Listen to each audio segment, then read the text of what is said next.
Hello, everyone. Welcome to the webinar. Thanks for joining us today. I'm Kathy Thomas, Customer Marketing Manager at ECI. Today's webinar is Profitability Unleashed, Transforming Futures Through Partnerships. Before we get started today, I just wanted to get a few housekeeping details out of the way. You are on mute by default. If you have any questions throughout the webinar, please submit them via the panel. We'll ask them either at the end or during the session, depending on if it's relevant to the specific topic. Also, this webinar is being recorded and you should receive a link to the recording a few hours after the session. We're just going to start off with a couple of polls, get a feel for how everyone's doing. So the first question we have today is, how are you today? So excellent, great, good. Wishing it was Friday. It is Wednesday, so you know that is always the case. All right, we've got a few people. Awesome. Okay, I'm just going to close the poll and we're going to share it. And oh, well, that's pretty good. We've got a few people who are excellent. But we've got the same amount who's wishing it was Friday, so that's all right. That's all right. We you know, it's Wednesday. We totally get that. All right. So the next one we have here is, how many units do you close annually? So just select one. Yeah, we're getting a few coming in. Nice. All right. So leave a couple more seconds. Okay, I'm going to close the poll and oh, so it looks like we do have quite a few people who are in the 0 to 100. So we've got 62% of those who are joining us today. And we do have 15% who are between 100 and 250, and between 250 and 5 is 15% as well. And then from 5 to 1,000, we've got 8% of our audience. Awesome. Thank you guys very much. I always like to do a little preamble for that. Oops, sorry, hiding that. Okay. All right. And now, without further ado, we'd like to introduce you to Bob Kane, Business Unit Leader for Build Tools, and Joshua McMahon, Vice President with Bramante Homes. Thanks, guys. Thanks, Kathy. Great introduction. Happy to see how many people are doing excellent and great. That was fantastic. So I'm Bob Kane. I'm with ECI Software Solutions. Been here for about 25 years, and the first majority of that time is working with semi-custom and production home builders all across North America, helping them with their operations, their technology usage, and really centered around Mark Systems and ITK. And for the last 5 years, I've been focusing on custom builders and the trade contractors and suppliers that work for those trade contractors. So this topic today of profitability unleashed is near and dear. Transforming futures through partnerships. Partnerships is something that in this business we all take very seriously, and I think that we all know are really the key to success. You have to be able to work very well as a team and show your appreciation for people. And so we brought in Joshua McMahon to really help us with that. So Joshua, like Kathy has said, is currently a vice president of a prominent custom home builder, Bramante Homes, but he also has plenty of experience in the semi-custom and production home builder market. He's worked in that space for quite some time. He has experience with the Mark Systems platform and some of the ECI products, as well as other products that are out there in the industry. He's a visionary in the home building industry, spending his career in this space. So he brings us today a wealth of experience in the construction management space, and he really dedicates and has dedicated plenty of time to mentorship and coaching. So beyond this role in construction, he currently oversees projects from concept to completion. And what he does beyond that is he also extends his expertise through his engaging podcast. And his podcast is called Feed Me Your Construction Content. So in that platform, Joshua shares invaluable insights and strategies, empowering listeners to navigate the intricate world of home building with confidence and expertise. He's able to really bring that experience from all these different avenues of home building into that podcast and into webinars like this to really talk about the things that are important in the construction space. So we're excited to have him join us here today. He also is, like I mentioned, a mentor, a coach, a podcaster. So sharing this knowledge, I think, is going to be very valuable in this topic. So Joshua, go ahead and take it away, and really looking forward to a great experience here for our customers. Yeah, Bob, thank you very much for that great introduction. It's a real honor to be here. This is a topic that I'm extremely passionate about. As Bob said, I have more production experience than semi-custom, but I could see where transforming these relationships with our trade partners and suppliers could really maximize our profits and our overall potential. And I wanted to start by sharing two different directions. I worked for a president of a decent sized production who was very transactional in nature. Everything was about the lowest price. It was very demanding, very pushing individuals to almost a breaking point, if you will. And the individual, the president wasn't so much concerned with how do we grow for the future and how do we keep doing this for 5, 10, 15 years. It was all about today and what are we going to do today? How much are we going to get done today and how much do we make today? A very transactional type of way of doing business. And I'm sure some of you on this call, you've experienced that in your career, because I think it's a normal thing in home building. Transactional relationships are normal, unfortunately. And I want to share the opposite. I worked for an individual with another really good production home builder in the Richmond, Virginia market. He led with a lot of compassion and grace. He allowed the people to make decisions. And when they made the wrong decision, he didn't rip their heads off. He coached them, he guided them, he really helped you lean into how to become the leader that you were born to be. And he really helped you. So it was very transformational. And now, 6 years removed from that individual, I still stay in touch with him. And now that he's gone and started his own home building or remodeling business, I'm right there beside him, guiding him on things that I've learned in contracts and working with trades, things that he hasn't done in the past, trying to help him understand how to do that because of the transformational nature of our relationship. So as we dive into this, we all know as home builders, we have a shortage of labor. I'm not telling you anything you don't know. We have a shortage of superintendents, project managers, internal staff, trade partners. The list goes on, and the data is supporting that, unfortunately. 500,000 people short, and that's on top of normal hiring. You have to also consider the number of people that are leaving the industry. I'm not telling you anything you don't know, so I'm going to beat this horse. What do we do to make that difference? How do we start bringing more people into the industry, and how do we make home building great again? And what I want to kind of get across is, as we build these relationships and we build our partners up, people are energized and they want to be a part of this and they want to come here because we're giving them a way to make money, right? Everybody's in business to make money. We need to make sure that we're setting everybody up for success, setting ourselves up for success, and ultimately setting our consumers up for success. And if we have that win-win mentality, the problems will start to solve themselves. So I think there's some that think we just need better social media, we just need better marketing, we just need better content. It sounds good, but we have to change the way we do business. And that's this entire webinar is, how do we start to come together and what do we do different? And what does that look like? And as I start this journey, I'll ask the question, obviously I can't see anyone's hands or how you're responding, but just think about this question. Do you have a vivid vision for your business? And a vivid vision is essentially this.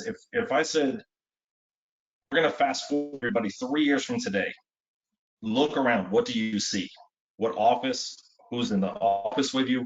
How much business are you doing? Your marketing, your legal team, every single piece of your business. Do you have a vision for what that looks like?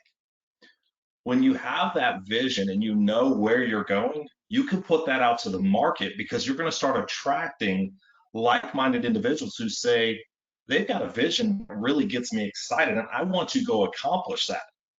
And if you're an employee of the company, we should have visions too for what we want to do. You have goals, right? You have a 5-year goal. I want to be a director of construction. I want to be a sales manager. These are all goals. Well, what does that look like?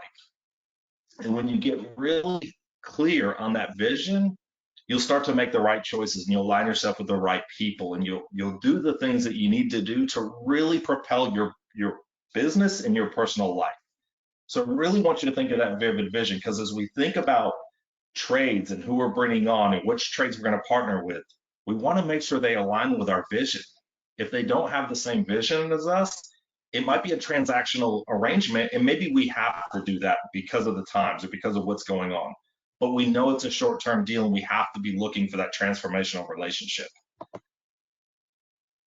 And we talked about the vivid vision, but also goals.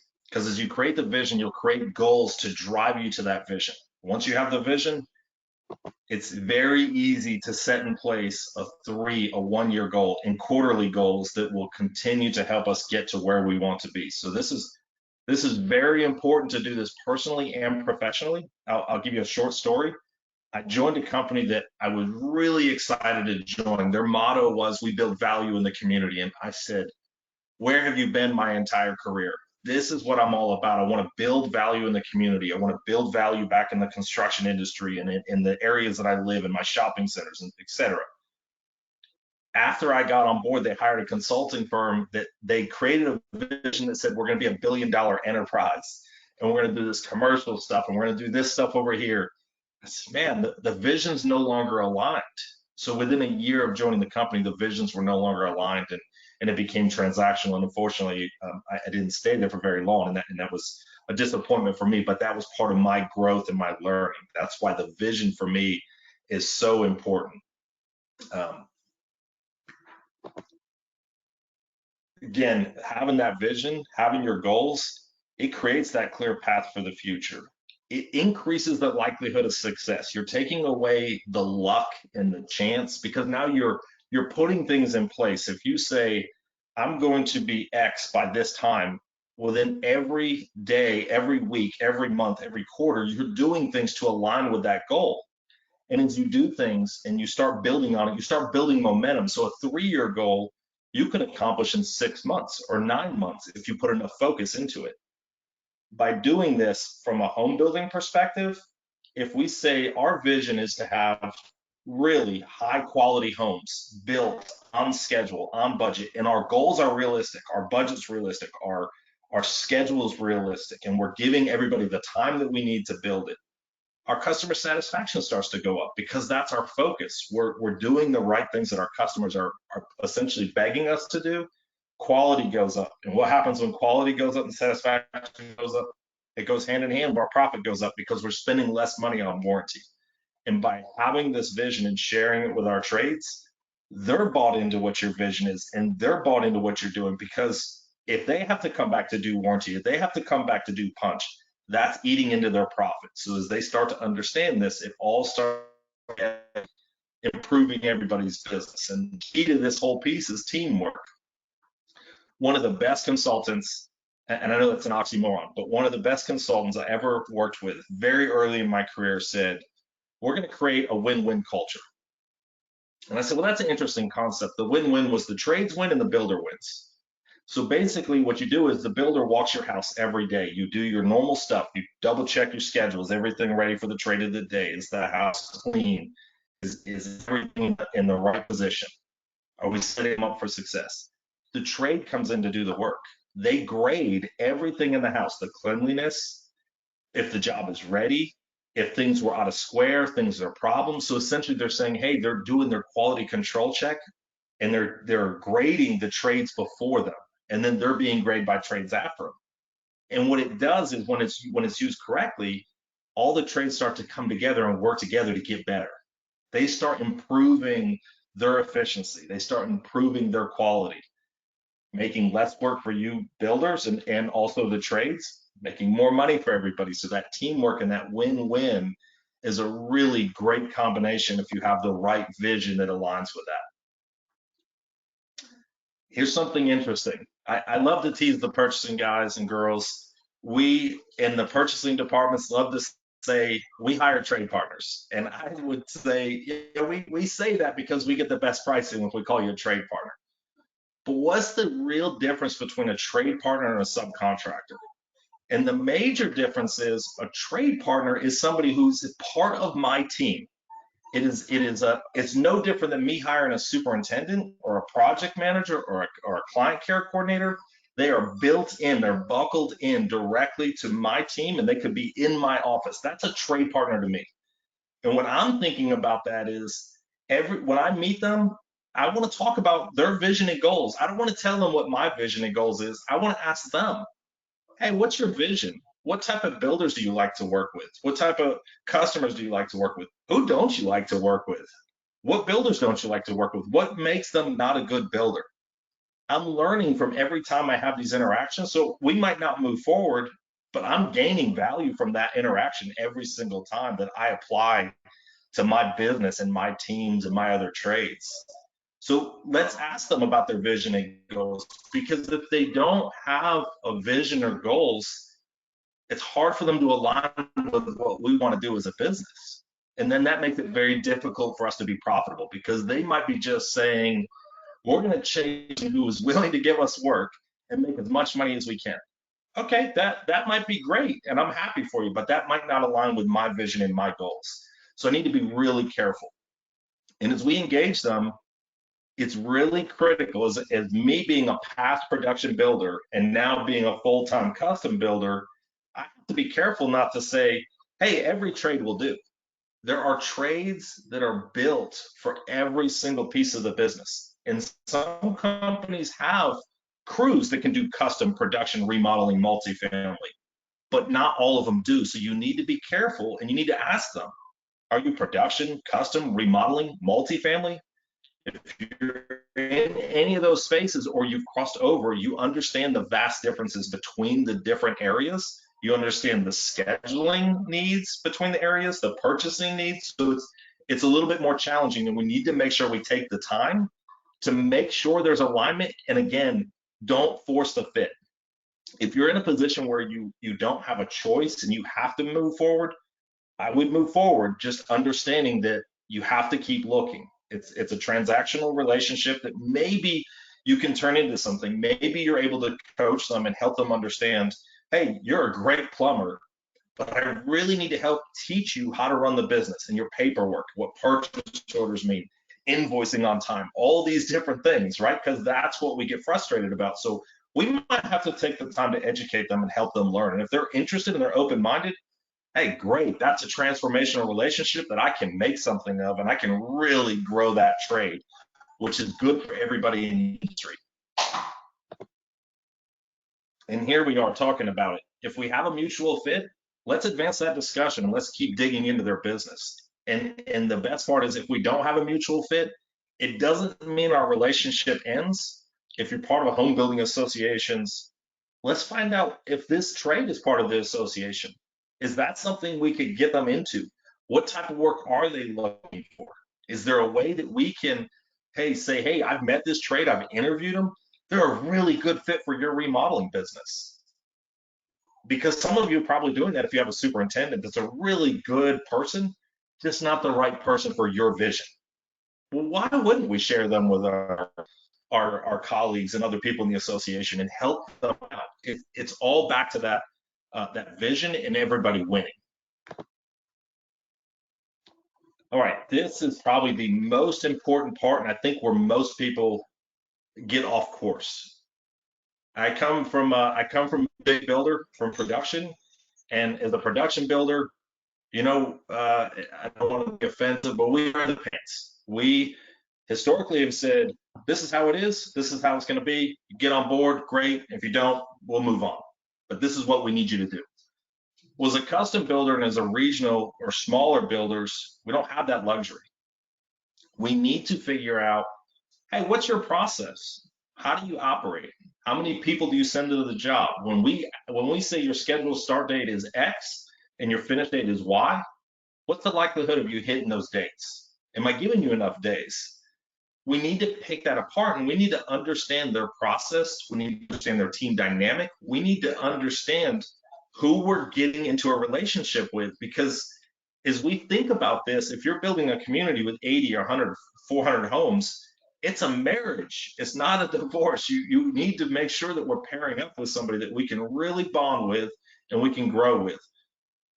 Keep going on this. What about materials? Are they having any material shortages? If you lived through COVID, you understand how painful that piece was. Are you having material issues? How about labor? Any problems with labor? And when it comes to labor, are you subbing out your labor or do you have internal staff? How does that affect the job? What struggles are you professionally facing in your business? And where are you falling short? Where can we help you? And what constraints are you seeing?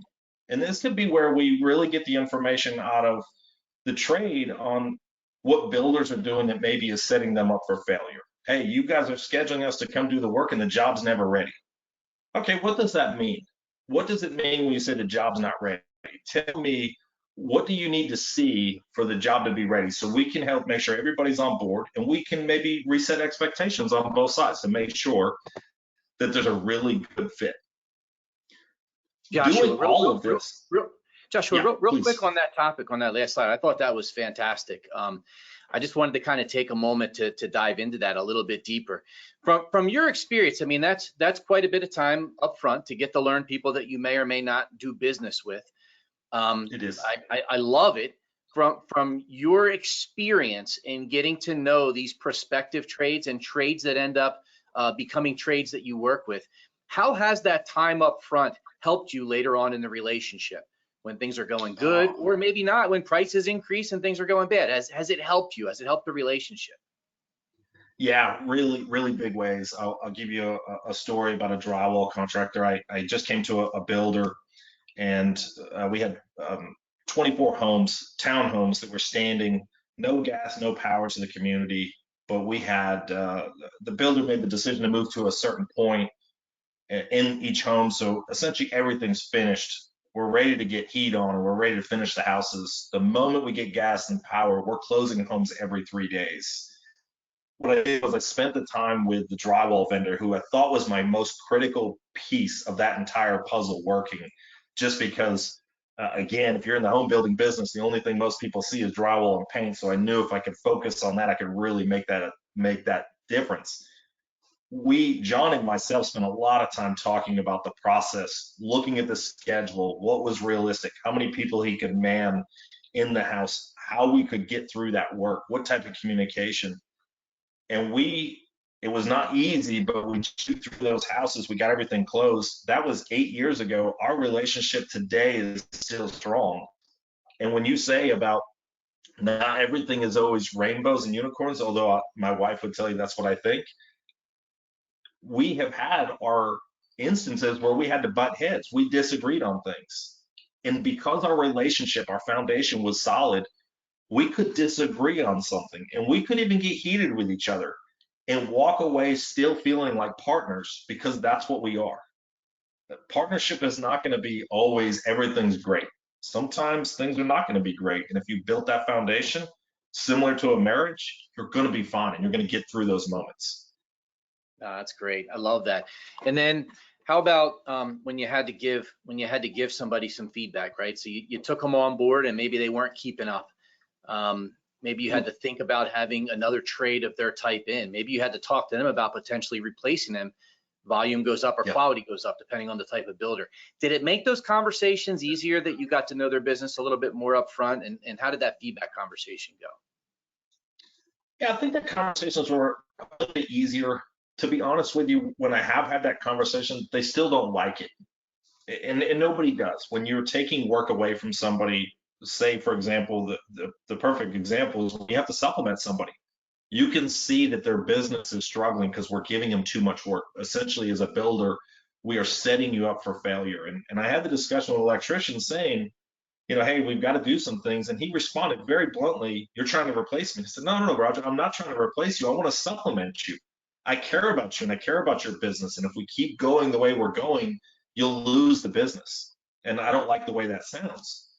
And you fast forward 3.5 years later, that builder now has 4 electricians working for them. When he was the only electrician, he has exactly the right amount of work. He's making more money, no stress, and he feels great.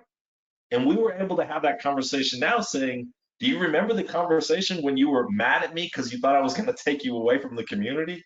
And he's like, best thing ever happened to me.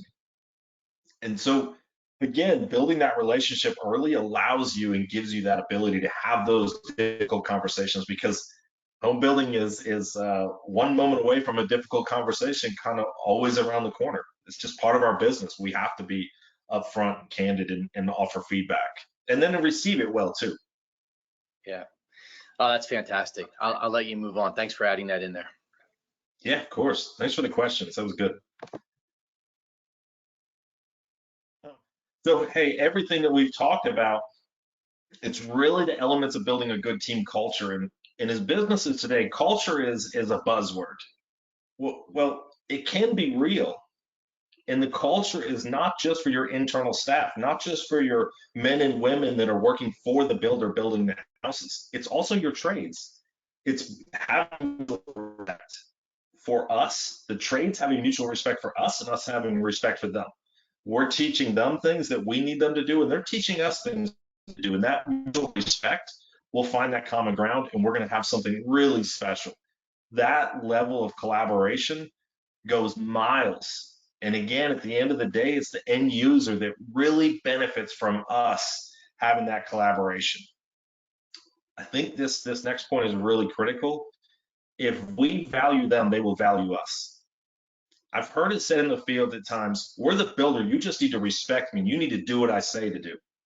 Well, there was a time that stuff might have worked, but when you show them real value and you care about them, they will step up and they will care about you. And the ones who don't, we will replace because they're interested in a transaction and not the transformational relationship that we're building. We want to build something different. We want to build something special. As you're doing your early stages and you're meeting people, set some really clear expectations. If you're asking for a bid for something, guide them on what you're looking for. So they'll have their bid process and how they do it, and that's okay, and I respect that. But when the bid comes to me, I need to see it in this format. This is what I'm looking for. This is because why do I need to see it in this format? Because I'm using Mark systems, or I'm using build tools or any other software. I need to integrate it with this, and you doing this makes it very smooth for me to integrate your stuff into my stuff, and that's what I want. And the last point on this is creating a high level of accountability. Accountability goes both ways. We want to hold the trades accountable, and we want the trades to hold us accountable. If they say, you schedule me for work and it's never ready, hey, somebody needs to be paying attention. We need to look into that. Don't just disregard the trade because they constantly say that stuff. Let's go look into it. Let's do our due diligence. Let's feel confident that, hey, you guys, you need to tighten up. You're not doing what you're supposed to. Or, hey, our team is falling short. We're going to do some internal training and make sure they're getting what they need, because we want that accountability and we want to make sure everybody is getting what they need. And again, we want to create that win-win atmosphere so everybody's winning. All right, so quick summary. Do you have any questions, Bob, that you want to slide in, or you want me to go through the summary? So I think one thing that might be good to talk about here is you've kind of touched on this, but just to kind of summarize one other point, what role do you see us having as builders in our primary trade partners' businesses and showing them success? I mean, you mentioned it's like bringing on a superintendent, right? You need to onboard them and build that up like a superintendent. I mean, is it truly taking every trade on like an employee, like a group of employees, and really having focus on them growing their business like your superintendent or your employee would grow their career? Yeah, I do think it's to that level. And you, depending on the size of your business, you might not be able to do that. So you just every quarter pick a handful of trades that you want to go and invest in and you want to do more with. The reason is if you're a home builder and you're more of a paper contractor being you don't have a crew out there with hammers and nail guns and actually building the home. We need the trades more than we need our internal staff. Right? We need our internal staff to make sure our documentation is good, to make sure the PO system is good, to make sure the bills are being paid and all that stuff is being paid. And we need our superintendents or project managers driving the job sites and making sure things are ready. But we really need to invest in our trades because that's our backbone. The trades make us money, right? So as a builder, I can build a $2 million house, but if my trades haven't done any work, I can't build anything. So I think it's really critical that we do make that investment in our trades and we really do start building them up. Yeah, that's a great answer. It's an interesting point. we've heard a lot of builders over the years that were very interested in just always taking the low cost trade. What is your experience? I mean, I'm sure you've run into that before. I mean, how does that usually work out? Yes, depending on where you work, sometimes that's going to happen. And so here's how I try to explain it to my team. Sometimes we have to take the lowest cost because of things outside of your control. Okay, so if that's the case, I feel like it's our job to do everything we can to coach up that trade, even though they're lowest cost. Don't focus on they're the lowest cost. Don't focus on they're the poorest quality. Focus on, hey, what can I do today to help that trade be a little better?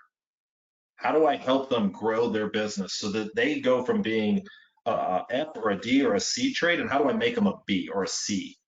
How do I help grow them into the trade that I need them to be? Because ultimately, the prices are set the way they're set because the consumer demand is driving a lot of that pricing. It's not all profit for the builder. So I think there's a lot of it that depends on the market. So we're going to have those cases.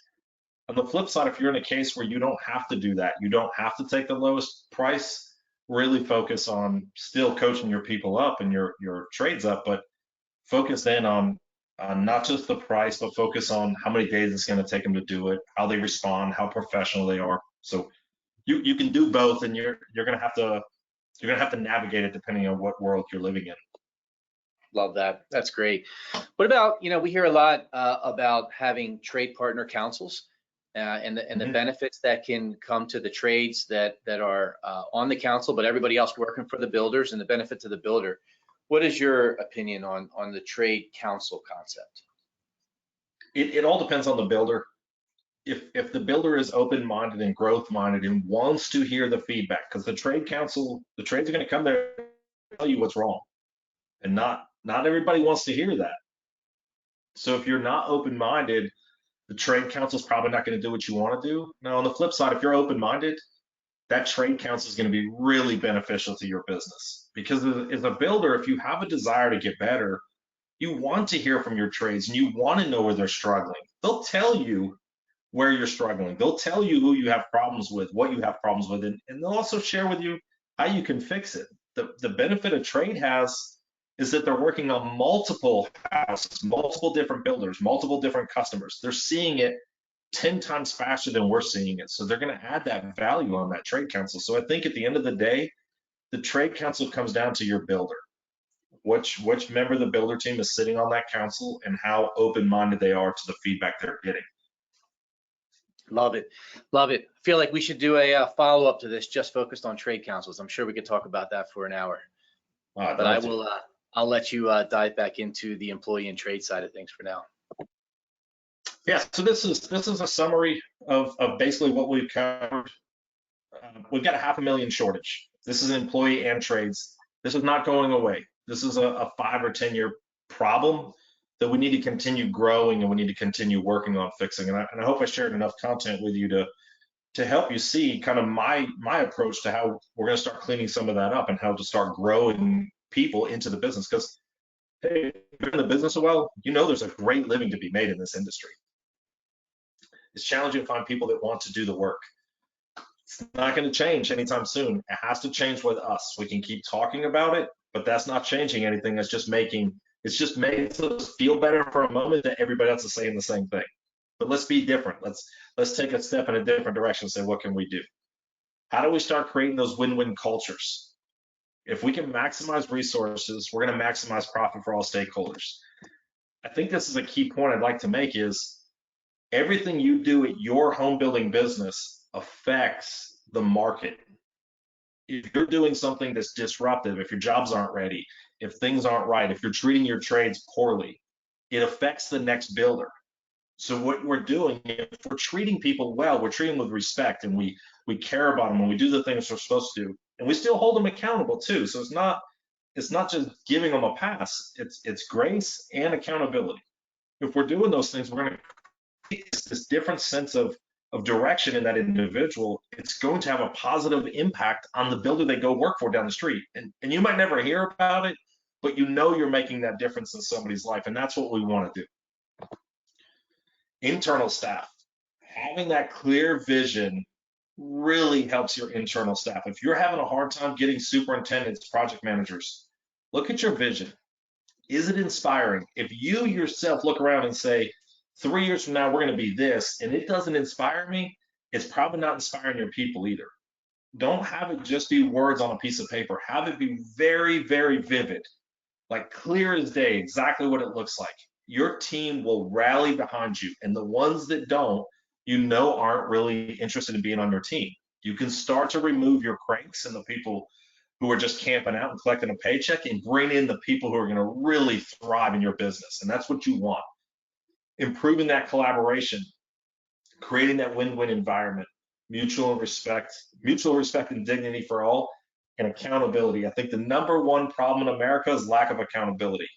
We start creating that accountability in our home building business from the inside out. Start inside, start with your internal staff, creating your metrics that everybody has to hit every week, holding them accountable. It'll start to bleed into your community. It'll start to bleed into your trade partners, and then you're going to really start driving some stuff. All of this is all about increasing your satisfaction. Most of us are doing surveys of some sort.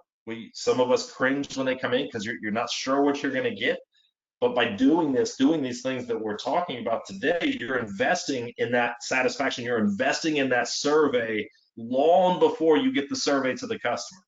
So if you get somebody saying, hey, they could have done better here, it's like, okay, let's take that feedback. Let's work on it. We're going to get increased quality because people are happier. They have more respect for us.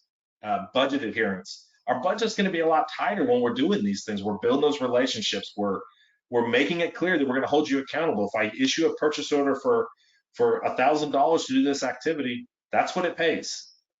And if something is off and something's not right, I need to talk about it and we need to negotiate it before you do the work, right? So no work without a PO or VPO, hold them accountable, and you'll really control your budget and have everything in line. And the timeliness of the projects. We will get back to a time when we can really say, this is when you're going to close on your home, and it'll be to the quality and the standard that we expect as a builder. And that's what you want. For a global picture, improved margin. If you start building a home and your projected margin, let's just say it's a 10 or 12 margin, that's what you're projecting to do. Well, when you finish this home, you're going to nail that number. You're going to decrease your variances and decrease the money that you're losing, and that's what you want. And that's all from less rework, less resources needed due to work being done right the first time. This is a win for everybody, trades and you. Definitely improved morale comes naturally. You're not scrambling, you're not chasing fire to fire, right? I love to tell my team and anybody else, you're not firefighters. Except for one time I did have a firefighter who was a home builder. He was not a good home builder because he still thought he was fighting fires, house to house to house. No, nothing proactive. And then really focus on your dry runs. All these things are going to help build those relationships and help you get exactly what you're looking for. And Bob, that's the end of my presentation. I know you had some slides you'd like to share. Yeah, so I want to talk, I thought that was fantastic. So just to kind of recap, I know we talked about this a little bit earlier. If anybody has any questions, feel free to put them into the question panel. If you'd like to ask any questions for what we went through, we'd love to field those.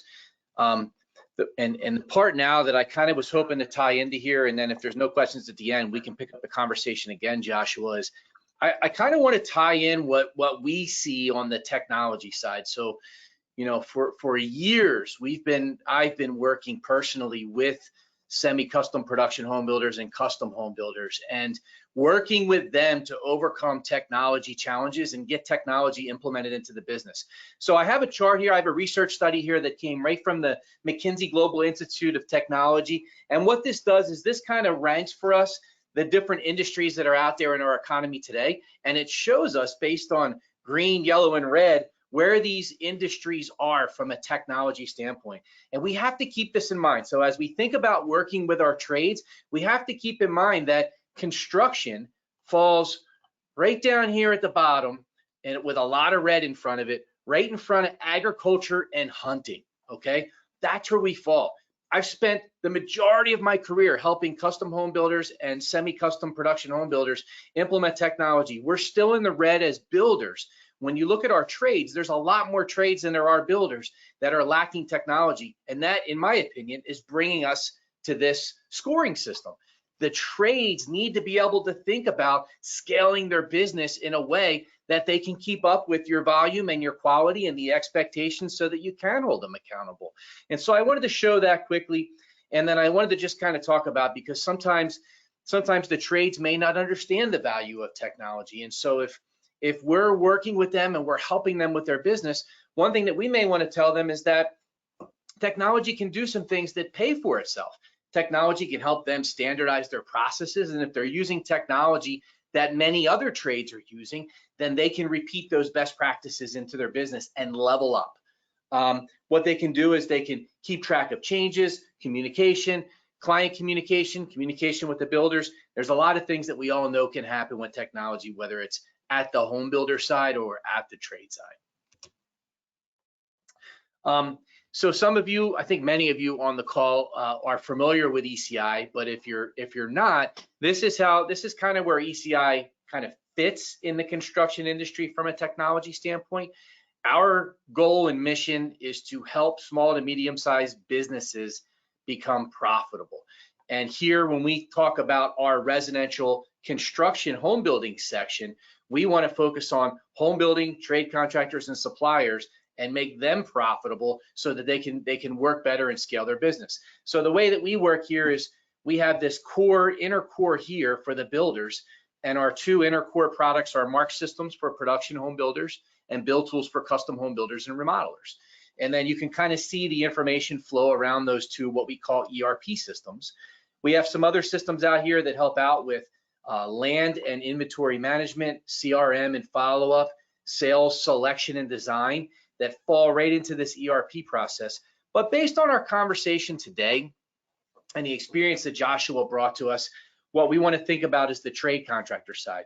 So if the home builders can really get that business running like a well-oiled machine, that means that the home builder is producing schedule dates that are accurate, purchase orders that really are telling trade contractors what we want them to do, that are automatically driven from the sales and design process without human interaction and the possibility of human error going into it, and a rinse and repeat capability to it on the production side, and a level of detail and quality on the custom and remodeler side where we don't miss change orders and we don't miss communication. That really helps your businesses run. If each of you have somewhere between 20 and 200 trade contractors that are then receiving that information, you have to teach them how to receive it, and that's great. The next level, the level up part of it, is how do we help them use the portals available to them to really encompass that into their business? How do we introduce them to a product like Bolt, where they can actually run their entire business the same way that you're running your business with your system, so that they can expand their business? And so that's just kind of what I wanted to show here today and create a little bit of awareness on that. What we typically see when we go into a trade contractor's business, this is today, this is 2024, what we typically see are rooms of paperwork and files. And we probably remember these days as builders dating back, some of us 5, 10, 15, 20 years ago. This is happening today. These desks of people who are in charge of the operation look like that picture. Whiteboards where people don't want to get too close because they may erase an hour worth of planning, right? Google Calendars that you can't really audit real well and you can't share it with your crews. All these things are happening today. We all love our text messages back and forth with our trades because we know they at least have a phone, right? All this happens today because this is how the trades run. When we introduce them to Bolt, we change those things from where they were to things that are electronic. We can get them on calendars. We can get their contracts organized. We can take that desk and turn it into KPIs and dashboards so that they can monitor their business, their inventory, their crews, everything that they have in front of them. We can take those phone text messages and show them how to use a field app that can run on the internet or not on the internet, so that the trade themselves, as they expand their business, can communicate out to their crews and organize their crews and schedule their crews and make sure their crews have everything that they need, and that crews can communicate back to the centralized place that the trade runs from, and the operation can flow seamlessly, reducing dry runs, reducing errors, reducing all the things that people who run trade businesses and manage them, they're so passionate, they try so hard, but they run into these complications. This can reduce those types of complications. So I wanted to put that out there real quick. So why is that important? I mean, we're talking about we're talking to an audience mostly made up of home builders right now, custom builders, remodelers, and production home builders. And so why is that important? Well, it's important because if we can really, we can embrace the relationships with those trades, like Joshua has talked to us about, and using his experience to set the foundation of those relationships early on and build that trust, that inner trust that actually stays together throughout the process, helping us to have and navigate difficult conversations and keep that relationship going. If we're truly going to treat them like employees that are going to maybe rise up in their career and help them with a career path, then the next step might be to help them with the portal that you have out there, help them understand your paperwork, and show them that there might be some software out there that's created by trades for trades that integrates with a lot of systems out there, including Mark systems, that may be able to help them out so that they can go from maybe being somebody that you're thinking about replacing or adding an additional resource to somebody who now just took on 3 more of your neighborhoods. And we hear that happening all the time. It's life-changing to the individuals who are involved in that transformation. But that's the last kind of piece to the puzzle. When you have the correct culture and the vision and the goals, and you've built that foundation and you have those relationships, the last piece is how do we hook in the technology? Because if they have that all in place and they have that technology and they are running their business like a machine, now you are competing with the nationals in a way that you can compete, because your trades are thinking like the trades who only work for nationals. They're thinking about scaling their business so that you don't have to go out and figure out how to replace them or what you need to do when you go into a new market, because you're coaching them how to do that and you're giving them the tools to grow on their own and accomplish those goals. So I wanted to throw that out there. What we do sometimes to create awareness, some of you may or may not be aware of this, but we're on the road probably every other week of the year. We work with builders. When Joshua talked a little bit about establishing your goals and your vision as a builder, that is so critically important as they change, to get in front of your trades and talk about that. So what we do is we help the home builder bring the trades in and talk about how did we do last quarter? How did we do last year? What are we planning to do next quarter, next 3 quarters, next year? So that those trades get an idea of, is volume increasing? Do I need to be scaling? Do I need to be looking for crews? We need to be upfront about the way that we plan on scaling the home building business so that the trades are aware of that. So we help the builders organize meetings like that where the builder can communicate those things. And then we encourage the builders to get feedback from the trades, go over any kind of portal training or anything that we can do to assist with. And then we'll talk to the room a little bit about Bolt. And usually there's half the room at least ready to sign up and talk about, taking the next step to learn more about Bolt. So if you are interested in any of those things, we do call it a sponsorship because we do sponsor it. We pay for it. We don't charge the builder, and we buy everybody lunch. So let us know if you're interested in any of those things. So I know some of that may have been new to you as well, Joshua. Any thoughts on that piece of it and hooking everything into what you had gone through in your side of the presentation? Yeah, I'm not familiar with ECI Bolt. I do have extensive experience with Mark systems, and I've just integrated build tools into the custom home building business that I operate. And I can tell you the technology is really the key to how we grow and how we do compete with nationals or production builders. In my case, I need to compete with those individuals. So the technology is critical. And as I build those relationships and I get that stuff, I'm able to coach them in that direction and then take the time to show them how to use the technology. And I think what you guys are doing with Bolt really just complements everything, because I think the one problem right now with software is that Silicon Valley is just throwing every type of system at contractors, saying, well, it's an antiquated business and there's so much upside, we can make a ton of money. But if you don't get to the root of the of the business, you're not going to do anything. You've got to get to the people side of it, and that's a different world, right? So I think that's what we're doing as builders, and it sounds like ECI is doing the same thing and really coupling with us nicely, which is a big reason that I went with Build Tools over some of the larger competitors out there. Excellent, excellent. Well, that is fantastic feedback. So, Kathy, if you're still on, do we have any questions from the audience or anything that we want to answer? Nothing. No, unfortunately, we don't have any questions. If anyone has anything, you can pop it in the box and we can answer it. But yeah, that was a great presentation, by the way. I really did enjoy hearing both the both sides of it, right? The technology side from the trades perspective, as well as, you know, how to make sure the relationship side. So that combination was fantastic. Thank you both for taking the time to present today. It looks like if anyone has anything last minute, and put it in. Oh, yeah, we actually did get someone here. Sperry asked a question. As a home builder, what function in Build Tools do you like best?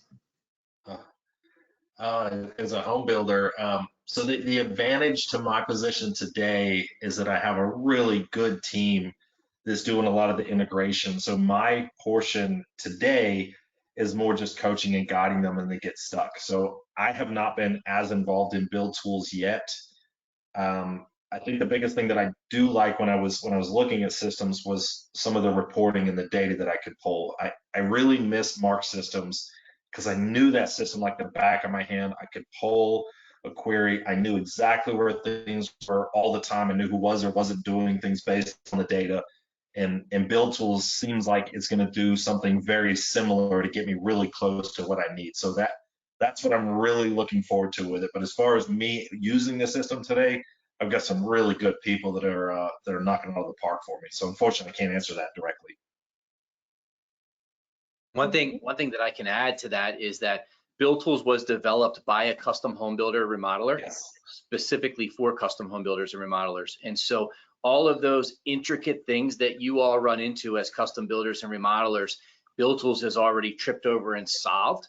And so if you think about that, and now there's thousands of custom home builders and remodeler users inside of it, if you just think about that aspect, the initial problem that the builder was trying to solve is understanding cost all the way through and looking at the budgetary side of it and solving change orders, and then everything built from there. So if you just look at that and think about how many people had to waste time and skin their knee and spend a lot of headaches trying to figure things out, they're solved, right? So that's something to think about in there.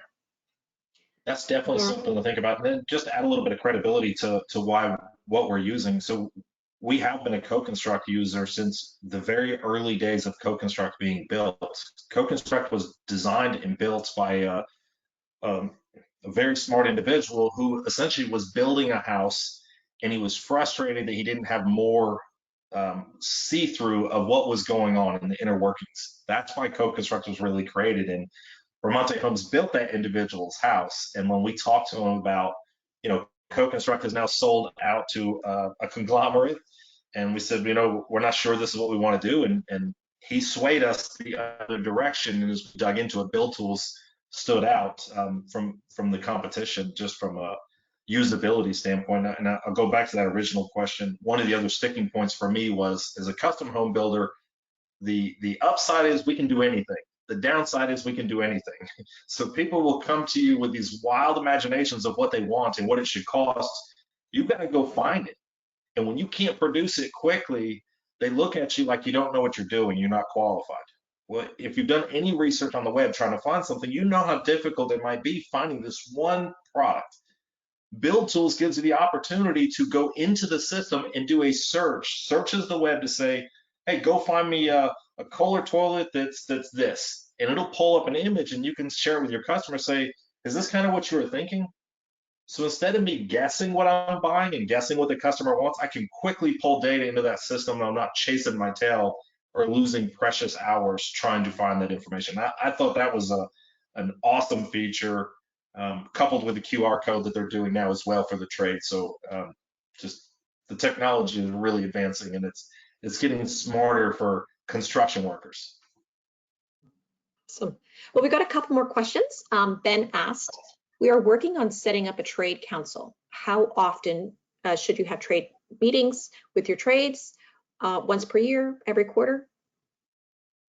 I think the company that I did it at, where we had the most success, I want to say that it was once a month that we did that trade council, and it could have been quarterly, but I'm pretty sure it was once a month because we were really ramping up. We were 150 homes a year builder, and we were moving to 400 homes. So we were growing so fast that we wanted that data much quicker. So I think it depends on how fast you're growing, what you're trying to accomplish. I would say quarterly is probably the right tempo, unless you're trying to grow at a quicker pace, which means you're going to need that data and much quicker, or it's going to be too late. Great. I've got one last question from Scott. When it comes to collaborating with trades, what is different about Build Tools? I've struggled getting trades to log into portals. So I don't know, Bob, if you want to answer that, or Josh, because I know, Joshua, you're not using it as much and maybe in that detailed of a way. But I think it's very similar to Marks or CoConstruct or any other system. The system works when we use it. I think it starts with the builder. The builder, the individuals in the field, they've got to be updating their schedule. They have to be communicating through it. They have to drive the trades to that platform. And what stops the technology from working is when we pick up our phone and we send that text, or we send the email, or we call them, or anything else. And I'm not opposed to doing those things, but we need to first do it in the system and then follow up later that day or the next day saying, hey, you haven't responded to my message. I need you using this system. We have to encourage it and we have to support it. Yeah, that's really good advice. You know, the systems are usually as credible as the data, and if the data is good, it's going to be meaningful to somebody. One thing that we have built in the Build Tools, because we have many builders that use one trade one time within a year, for example, and that's hard to get those types of trades in a portal, is we've built the system so that the system will email when it needs to email. So, for example, if I'm changing a schedule, I may not want everybody to know that I changed my schedule yet. I may not want them to know until Friday, and then I click publish. And in each trade, I might say I only want them to be notified if a schedule changes within 2 weeks of publish, and then they all get notifications. When they have to approve bids or they have to approve POs, you can have it email through the system and pop up in their inbox in a way that it distinguishes itself. And when they open that email, they can click a link in the email to say approve. They can click a link to say, yes, I want to engage with that. So we've done a lot to be able to have the system communicate through email, knowing that those trades may not be able to log in every week like a production builder may. And Joshua mentioned QR codes. We also have a patented technology where you can take everything that you would like a trade or any stakeholder coming to your job site to learn or know, and it's inside of Build Tools, and you print a report that's called Project Poster. It has your builder information on it with a QR code. You tape that or staple that inside of the job, and anybody who has a phone with a camera on it can look at it, hit the little link, and that will open up and give them access to anything that you want. They don't have to have logins and passwords and portals and shortcuts and apps or phone types. All they do is hit the QR code, like if they're going to the restaurant or the bar, and it opens up, and then you see all your plan selections. You see your superintendent that's in charge. You see schedule updates. You know, anything that you need them to see while they're on site. Inspectors use it for many of our customers. Homeowners use it. So that really does solve a lot of problems without asking that one-time trade or someone who's never going to go to your portal to get access to information on their phone electronically and ensure that's the latest and greatest. Awesome, great. Well, thank you very much. We are almost to the top of the hour, and I think that was the last question. So just like to thank you both very much for your presentation. It was very great. And thank you to everyone for joining us for this session. So have a good day, and thanks again for joining us. Talk to you later. Thank you. Appreciate it, Joshua. Thanks, everybody. We appreciate you. Have a good one.